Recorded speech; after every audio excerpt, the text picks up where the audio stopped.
2022 में ऋषभ शेट्टी का जो फिल्म आया था कांतारा ए लेजेंड, उसका संपूर्ण कहानी इस वीडियो के माध्यम से हम आपको बताने की कोशिश करेंगे।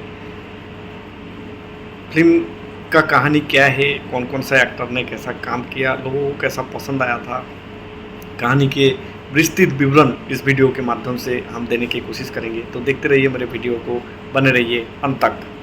2022 में रिलीज हुई फिल्म कांतारा ये लेजेंड एक पौराणिक कथाओं और प्रकृति के बीच संघर्ष पर आधारित दमदार और शानदार एक्शन थ्रिलर फिल्म है।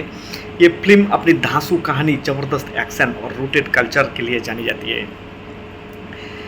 फिल्म की कहानी तीन समयकाल 1847, 1970 और 1990 में घटित होती है और ये मानव और प्रकृति के बीच संघर्ष को दर्शाती है। केंद्र में कादुवेट्टू शिवा यानी ऋषभ शेट्टी जिसका किरदार निभाया है, एक जुझारू युवक और कमला चैंपियन जो अपने गांव और जंगलों की रक्षा करने के लिए संघर्ष करता है।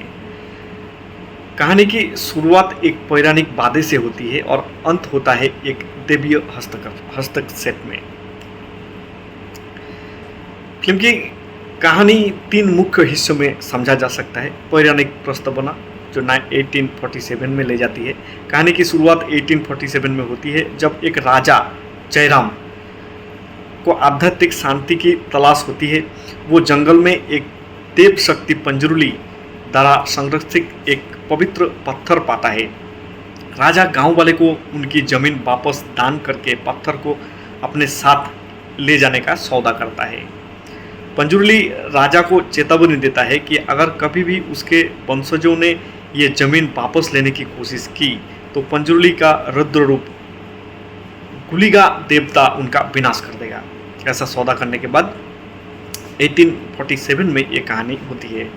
अतीत की पृष्ठभूमि 1970 का कहानी होते हैं। 1970 में राजा का एक वंशज जमीन पर दावा करने की कोशिश करता है। एक भूत कोला कलाकार जो शिवा के पिता अनप्पा है, जो पंजरुली का माध्यम है, उसे चेतावनी देता है कि देवता स्वयं न्याय करेगा। राजा के वंशज द्वारा देवी और शक्ति पर संदेह करने पर अन्नप्पा जंगल में गायब हो जाता है। कुछ ही महीने बाद अदालत की सीढ़ियां पर उसी व्यक्ति की रहस्यमय मौत हो जाती है जैसा चेतावनी दी गई थी।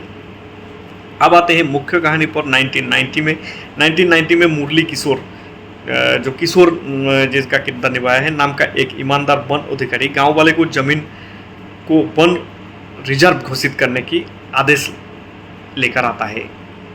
शिवा जो एक जुझारू युवक है और जमीन के दलाल देवेंद्र सुतरू यानी अच्युत कुमार जिसका किरदार निभाया है का समर्थन प्राप्त है, मुरली का विरोध करता है। इस दौरान शिवा की अपने बचपन के दोस्त लीला यानी सप्तमी गौड़ा से प्रेम कहानी भी चलता है पैरेलल में, जो एक वनरक्षक बन जाती है। शिवा के बचपन से ही भूत कोला करने के लिए कहा जाता है, लेकिन अपने पिता के रहस्यमय गायब होने के कारण वो इनकार कर देता है। जैसे जैसे संघर्ष बढ़ता है, देवेंद्र शिवा और मुरली को आपस में लड़वा कर गांव के जमीन हड़पने की साजिश करता है दोस्तों।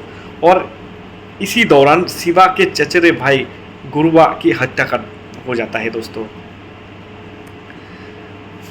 अंतिम संघर्ष में जब शिवा मरने के कागार पर होता है तो वो पंजरुली के पवित्र पत्थर से टकराता है और गुलिगा देवता उसमें प्रवेश कर जाता है। देवीय शक्ति के लवरेज शिवा देवेंद्र और उसके साथियों का विनाश कर देता है। फिल्म का अंत है शिवा द्वारा भूत कोला करने के और फिर अपने पिता की तरह जंगलों के रहस्यमय तरीके से गायब हो जाना। इसी के साथ फिल्म खत्म हो जाता है। फिल्म की विशेषताओं की बात करूँ तो सांस्कृतिक मूल फिल्म में कोस्टल कर्नाटक जो तुलुनारी के भूत कोला और देवराधने जैसी सांस्कृतिक परंपराओं और मान्यताओं को गहराई से आधारित है। ये एक ऐसी संस्कृति को दर्शाती है जो प्रकृति और दैवीय शक्ति के बीच गहरे संबंध बनाते हैं। तकनीकी उत्कृष्टता की बात करूँ तो फिल्म की सिनेमाटोग्राफी अरविंद एस कश्यप द्वारा किया गया है। Background score by Rajneesh Loknath द्वारा किया गया है और एक एक्शन सीक्वेंस दर्शकों को, आलोचकों को बहुत अच्छा लगा है, बहुत सराहना किया है सबने मिलकर। क्लाइमैक्स का दृश्य यहाँ शिवा गुलिगा देवता प्रवेश करता है विशेष रूप से चर्चा का विषय बन जाता है, क्योंकि ये सीन ऐसे दर्शाया गया है। फिल्म की पौराणिक कथाओं और वास्तविकता का इतना सटीक मेल प्रस्तुत करती है कि दर्शकों को खुद कहानी का हिस्सा होने लगता है और कहानी में खो जाता है। वो दर्शकों को बहुत पसंद आता है ये फिल्म। दैवीय शक्ति में आस्था और अंधविश्वास के बीच रेखा ये फिल्म ने बहुत कलात्मक तरीके से दिखा गया है। तो दोस्तों, ये फिल्म ऋषभ शेट्टी का एक कल्ट फिल्म है और ये फिल्म बहुत हिट आया था, लोगों को बहुत पसंद आया था, सुपर डुपर हिट गए थे। तो इसका विस्तृत विवरण आपके सामने प्रस्तुत किया। आशा करता हूँ आपको ये वीडियो अच्छा लगेगा। अच्छा लगे तो मेरे चैनल में सब्सक्राइब जरूर कर देना, लाइक शेयर कमेंट करने को भूलना नहीं, और इसी तरीके के वीडियो के अपडेट पाने के लिए बेल आइकन जरूर प्रेस कर देना। Thank you for watching my videos. Bye bye.